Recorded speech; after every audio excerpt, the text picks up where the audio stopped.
Okay, so we have a trig equation here with a double angle on the left, sine of 2 omega.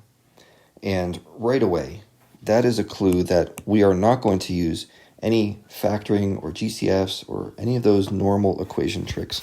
When you have a 2 omega, that is not going to play with the omega functions. Okay, they just can't interact in any way. We have to deal with that 2 omega. So it's a dead giveaway. It's a dead giveaway that we are going to need a double angle identity to solve this thing. And the question is, which double angle identity should we use? We have 5 to choose from. Right? There's one sine identity, there's one tangent identity, and 3 different cosine identities. But it's kind of obvious because this says sine of 2 omega. So let's just get rid of sine of 2 omega using an identity substitution with the double angles.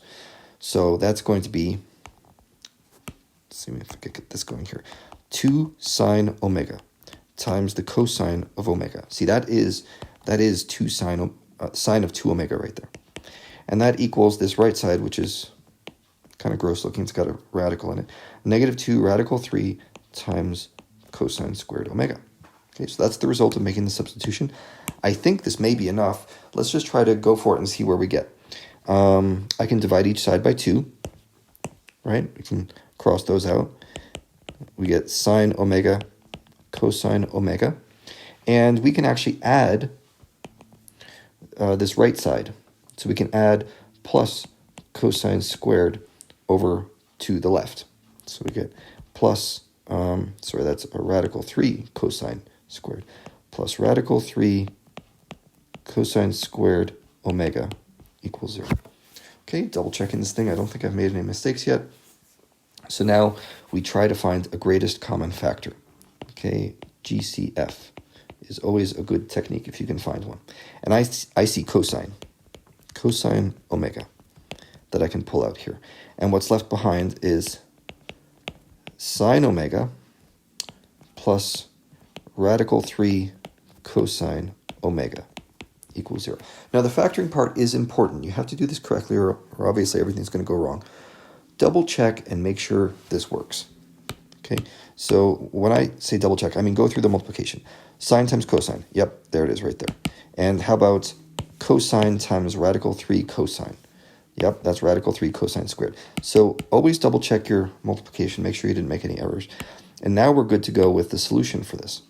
For one of them, we get cosine omega equals 0. Okay, that's nice. That means omega equals, looks like pi over 2 and 3 pi over 2. Okay, that's part of our solutions. Now, the other part of this is not quite done yet. That one says sine omega plus radical 3 cosine omega equals 0. And I don't know how to just pull an answer out of thin air with this one. I think we need some more work on this. And you'll see there's no factoring we can do, right? There's no GCF, there's no trinomial factoring of any kind, no squared terms. So I'm reaching for an identity. And as I look at my identities list, double angles doesn't seem appropriate because I don't have any 2 times omega, although that's really just a hint, it's not a rule. Pythagorean, I don't think I'm going to use Pythagorean because there's no squareds. Again, not a rule, but it's a pretty good hint. I think I should try to use a quotient identity of some kind. So how can we use this tangent equals sine over cosine to help us out? Well, you'll get practice at this, and you may start to see these things in time, but I can rearrange this to say sine omega equals negative radical 3 cosine omega. And then I can divide each side by cosine. And what does that accomplish? Well, the right side cancels. The left side is just tangent omega using that quotient identity. So tangent omega equals negative radical 3. And if you think about your unit circle, negative radical 3 for the tangent functions appears here and here, kind of close to the y-axis in quadrants 2 and 4. So those angles right there are, let's see, omega equals 2 pi over 3 and 4 pi over 3 from the looks of it. Okay, and now the only thing left to do is just double check those domain restrictions really quick, make sure we didn't miss anything. So if you look at the original equation, it's sine and cosine, right? Sine and cosine, those don't have anything to worry about. There's no DNEs that you're going to get when you plug in angles into those functions.